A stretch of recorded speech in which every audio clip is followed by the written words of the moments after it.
Hello and good morning, my dear students. This is Sanchita, and welcome to the online classes of Winner Small Wonder Secondary School. So, the French Revolution, which we are reading, the last topic which we took was the outbreak of the revolution, and we did learn about in the revolution that what was the outcomes of the same, and also we learned that the three estates were entitled for giving vote, but the third estate was not at all happy with the current that time system prevailed. So they just boycotted the session and came out and formed their own assembly, which was known as National Assembly and also known as Tennis Court Oath. So this National Assembly formed the constitution, which eventually King Louis XVI had to admit and had to take into consideration. And then the next things continue. So today our topic is France becomes a constitutional monarch. Monarch is a system where the king is there, but the king does not have all the rights. It is the rights of the ministers as well to take the decision. But ultimately, the veto power is there with the king only. So now France has changed itself to the constitutional monarch. That means the monarch, the king, had to follow the constitution also while taking any decisions. So what was the things that was there in the constitutional monarch? The National Assembly completed the draft of constitution in 1791 AD with its main objective to limit the powers of monarch. So we understood this one, that they were powering the rights of monarch, so that the king is not the only person who takes the decision. The powers were separated and assigned to different institutions: the legislative, the legislature, the executive, and the judiciary. So you can understand this thing, that now it is being divided into three different institutions, that is the legislature, executive, and judiciary. It is the very system which is right now there in India, but India is a democratic country, is not a monarch. The next thing that happened, the Constitution of 1791 gave the power to make laws in the National Assembly, which was indirectly elected. So we knew that third estate people were giving vote, and they were indirectly electing their representative, who at again were constituting in the National Assembly and forming the constitution. Now there were divisions into two type of citizens. There was active citizen and passive citizen. Like if you have heard about the active and passive volcano in your science or geography, active volcanoes are those who are actively erupting the things, but passive are those who are dormant, who are sleepy. So in the same way, we have the active and passive shareholders in any company. So this is again the same thing. Active citizens were only men above 25 years of age who used to pay taxes equal to at least 3 days of laborer's wage. So only those men who were more than 25 years of age and who used to pay taxes, which is more than the laborers, a 3 days laborer wage, were only termed as the active citizens. But the remaining men and women did not have right to vote and classed as passive citizens. So those who are less than 25 years of age and women, they were not at all involved in the voting rights. The Constitution began with the Declaration of the Rights of Men and Citizens. Rights such as right to life, freedom of speech, freedom of opinion, equality before law were established as natural and inalienable rights. It was duty of the state to protect each citizen's natural rights. So these were the things in the Constitution. Apart from this, let's check out this figure. This is the political system under the Constitution of 1791. But you can see here that the Constitution itself is divided into three different parties, that is judiciary, executive, and legislature. So judiciary, as you know, it is Nyayapalika. So judge is there. Executive is the person who takes the action. In democracy, it is the prime minister or president, but here it is the king and the ministers. Legislature is the National Assembly. Now legislature in India, if I have to say, it is going to be Lok Sabha and Rajya Sabha, upper house and lower house. So now what is happening? You can see active citizens, those who are entitled to vote, about 4 million of the population of 28 million. Means out of the 28 million population, only 4 million people were the active citizens. And who were the passive citizens? No voting rights they have, About 3 million men out of this, women, children, and youth below 25 years of age were termed as passive citizens. Now, see the process. These active citizens are voting and they are electing some 50,000 men. This 50,000 men, again, they are electing, means these people are indirectly electing the National Assembly that consists of these 745 members. Now, this National Assembly is controlling the king as well as minister. These people are also electing the judge. You can see they are voting and they are electing the judge. Now, the one thing which you have to take here into consideration, the king has the veto right. That means if any action or if any decision has been taken by the National Assembly and king feel that it is not right, he has the veto power to change that particular decision, or he has that rights that we call veto power, which is still there in the board of directors. This term, if you must have heard in various movies and serials. So this is what we called veto right. Next we are coming here, this is a law tablet. We will read about the symbols now itself. We also heard about the Declaration of the Rights of Men and Citizens. So it was the duty of the state to protect each citizen's natural rights. So moving up next is our reading political symbols. Now this is very important. Just see it very carefully because you have to make it. You are supposed to draw it in your copy and write it because this is very important. Now what do you mean by reading political symbols? The majority of the men and women in the 18th century could not read or write. That means half of the population were illiterate. They were not literate. So images and symbols were frequently used instead of printed words to communicate important ideas. The paintings by Le Barbe uses many symbols to convey the content of Declaration of Rights. Let us try to read the symbols. Now half of the population cannot read, but you need to convey a message to them. So what you will do? You will take the help of the symbols. Now the first symbol here is the broken chain. Now what is a broken chain? Chain were used to fetter slaves. You can see the image, it is in the shackles and it is broken. That means the broken chain stands for the act of becoming free. That means if this symbol is there, you will understand that a slave was there and now he is freed. He is not in shackles. So broken chain, टूटा हुआ chain, ये आपको बताता है an act of becoming free. अब आप आज़ाद हैं, अब आप किसी के अंडर में नहीं हैं. Second symbol was bundle of rods or fesses. So fesses का मतलब भी होता है छोटी छोटी लकड़ियाँ होना. So one rod can be easily broken but not an entire bundle. Strength lies in unity. जैसे हम जानते हैं कि जैसे बहुत सारे स्टिक्स को अगर एक साथ बांध दिया जाता है तो आप उसको नहीं तोड़ सकते. So unity is the unity which gives you the strength.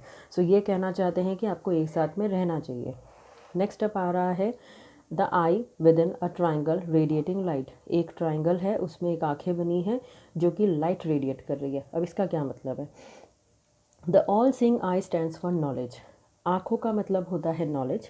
The rays of the sun will drive away the clouds of ignorance. जो सन की रेज है that will drive away the ignorance. जो भी आपके पास में नॉलेज नहीं है या इग्नोरेंस है, उनमें आप एक सत्य की, आप ज्ञान की एक किरणें भेज रहे हैं. ये इसका मतलब ये होता है. स्कैप्टर, ये एक चीज़ है जो मोस्टली मोनार्च, किंग, इन लोगों के पास होता है. So this is symbol of royal power. अगर कहीं पे ये निशान बना है दैट मीन्स वहाँ पे रॉयल्टी है.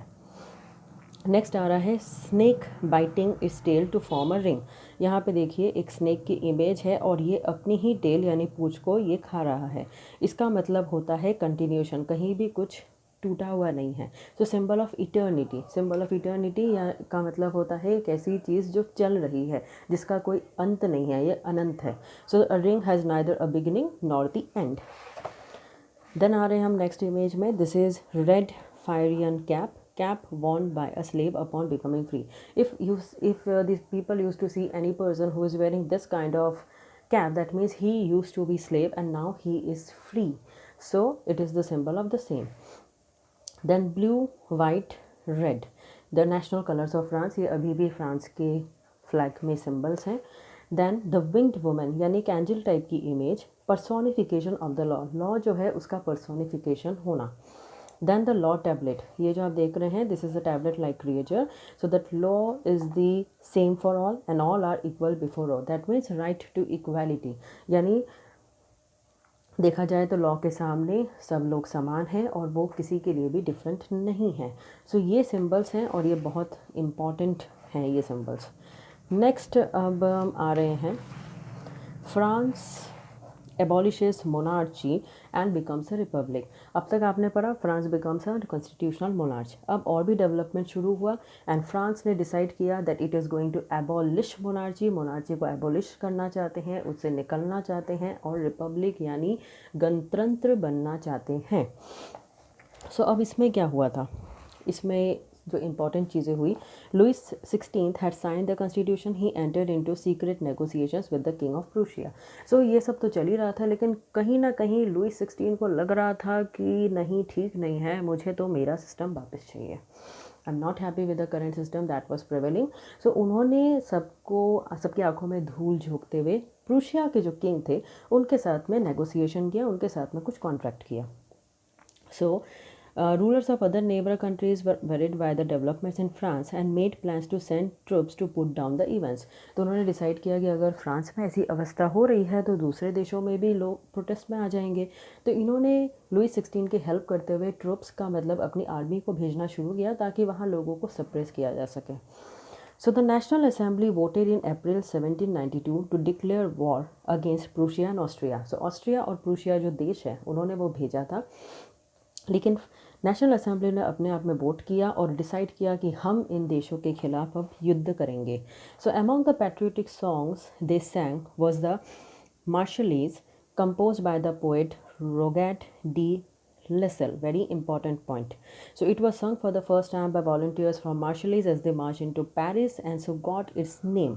The Marseillaise is now the national anthem of France. तो आपका एक नंबर का क्वेश्चन बन सकता है that what is the national anthem of France? So जब उन्होंने डिसाइड किया that we are going to have war with the Austria and Prussia, so उस केस में ये मार्च करते हुए गए और उन्होंने जो सॉन्ग गाया that was Marshallese और वो आज वहाँ का एंथम है। अब क्या हुआ, ये जो रिवोल्यूशन हुआ, ये जो आंदोलन हुआ, this revolutional wars brought losses and economic difficulties to the people. Obviously कहीं भी जब युद्ध होता है, कहीं भी कोई प्रॉब्लम होती है तो उसमें सबसे ज़्यादा इकोनॉमिक स्लो डाउन होता है और वो आम जनता को ही भुगतना पड़ता है। से हुआ क्या फिर, constitution of 1791 gave political rights only to the richer sections of the society. Political clubs became an important rallying point for people who wished to discuss government policies and plan their own forms of action. The most successful of these clubs was that of the Jacobians. तो हुआ ये कि जब लोग fight कर रहे थे तो वुमेन को भी ये टास्क मिला कि they were earning the living and looking after the families. और जो कॉन्स्टिट्यूशन था 1791 का वो सिर्फ पॉलिटिकल राइट्स दे रहा था रिचर सेक्शंस को। जगह जगह क्लब्स बनना शुरू हुए और इन क्लब्स में लोग गवर्नमेंट के बारे में क्रिटिसाइज़ करने लगे, डिस्कस करने लगे। तो इसी तरह से एक क्लब का नाम था जैकोबियन, ठीक है, जिसको अपना नाम मिला सेंट जैकब इन पेरिस। एक कन्वेंट है, एक चर्च टाइप की स्ट्रक्चर है, कम्युनिटी है, वहाँ से इनका नाम मिला। सो वुमेन भी यहाँ पे एक्टिव होने लगी। The members of Jacobean club belonged mainly to the less prosperous sections of the society. तो ये कैसे थे, जहाँ पर मिडिल क्लास से भी जो नीचे लोअर क्लास के लोग थे उनका ग्रुप बनने लगा। ये लोग कौन थे, ये स्मॉल शॉपकीपर्स थे, शू मेकर्स थे, पेस्ट्री कुक्स थे, वॉच मेकर थे, प्रिंटर्स थे या सर्वेंट्स और डेली वॉच वर्कर्स थे। इनके लीडर का नाम था मैक्सिमिलियन रोबेस्पियर। बहुत इंपॉर्टेंट है ये, ठीक है। तो इन लोगों ने, इनकी ड्रेस ऐसी थी, ये देखिए, द सेंस कपलेट्स रोनस, एक तरह के ट्राउज़र्स यानी पैंट पहनते थे जो कि डॉक वर्कर्स यानी जो डॉक वर्कर्स का मतलब होता है जो शिप में काम करते हैं, उनके जैसे इनकी ड्रेसेस थी, नी ब्रिचेस तक। Okay, so Jacobins came to be known as the sansculottes, literally meaning those without knee breeches. तो अगर आप किसी को देखते हैं जिन्होंने ऐसी ड्रेस पहनी है जो नी ब्रिचेस यानी घुटनों तक नहीं है तो समझ जा सकते हो ये जैकोबियंस हैं। एंड ये रेड कैप पहनते थे, that symbolise liberty. Women were allowed not to do that. So अब समर 1792 में जो जैकोबियंस ने प्लान किया इंसरेक्शन का। Now what is insurrection? Insurrection का मतलब होता है कि लोगों को सप्लाईज ना देना, या एक तरह से चीज़ों की आवाजाही को रोक देना। तो इससे शॉर्ट सप्लाईज हो गई और आपको पता है कि अगर सप्लाई लेस होती है तो डिमांड बढ़ जाती है, और जब डिमांड बढ़ जाती है तो क्या होता है, प्राइस इंक्रीज़ हो जाता है। ये है इकोनॉमिक्स का नियम। सब ये सब होने लगा। तब उसके बाद में हुआ ये कि मॉर्निंग को अगस्त 10 को they stormed into the palace of Tuileries, massacred the king's guard, king की गार्ड्स को मार दिया और किंग को ही हॉस्टेज यानी बंदी बना लिया। ओके, सो इस तरह से होने लगा। इलेक्शंस हुए और उसके बाद इलेक्शंस में एक नई चीज़ आती है, that is right to vote. अब हुआ ये, from now all man of 21 years and above regardless of wealth got the right to vote. अब तक क्या था, 25 ईयर्स वाले मैन और जिनकी आमदनी बहुत ही ज़्यादा अच्छी है, means those who are from the richer sections of the society, वही वोट कर सकते थे।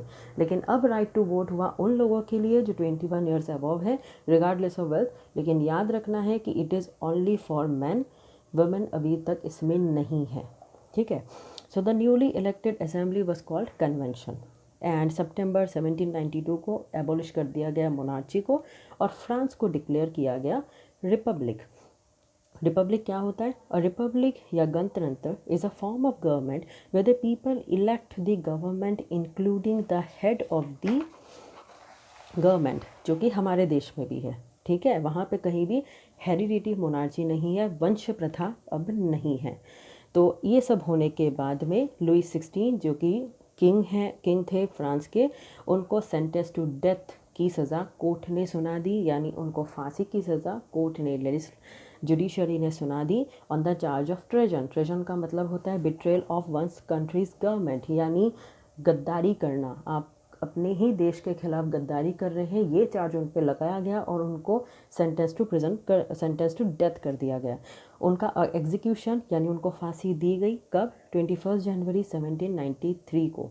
पब्लिकली उनका जो है, वैसे हर जगह पे फांसी पब्लिकली दी जाती थी बाहर के देशों में, आज भी कुछ देशों में यही है।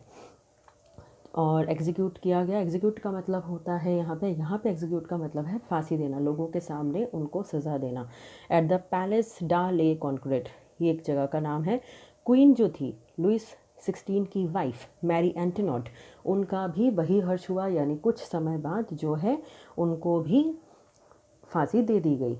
So this let's stop here with this particular topic here. The next topic I am going to take is the reign of terror and the directed rules France and did women have the revolution. In 3 topics पे हमारा next video होगा. Till then, have a great day and stay safe. Thank you.